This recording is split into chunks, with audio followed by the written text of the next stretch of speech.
Drone Rusia terekam mengejar dan melempar granat ke posisi tentara Ukraina di garis depan wilayah Kremenski. Rekaman aksinya beredar di Telegram pada Kamis, 25 Juli 2024. Dalam keterangan unggahan disebutkan Brigade Primorsky Rusia tidak mengizinkan angkatan bersenjata Ukraina berputar dan memilih membakar mereka dengan serangan granat. Di arah Kremenski, para pejuang Brigade ke-60 Rusia juga mengklaim menghancurkan tentara angkatan bersenjata Ukraina, membakar amunisi, personel, kendaraan dan peralatan tempurnya.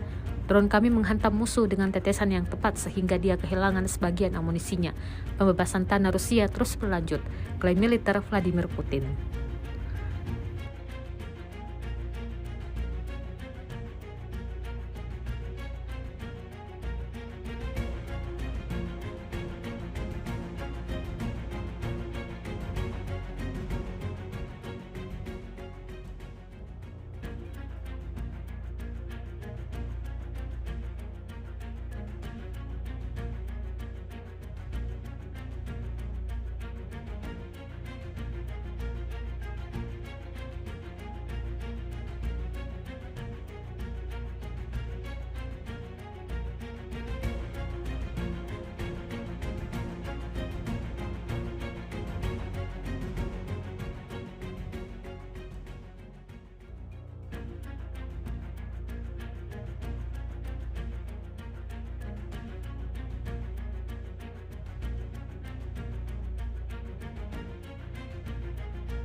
Download Tribun X sekarang, menghadirkan lokal menjadi Indonesia.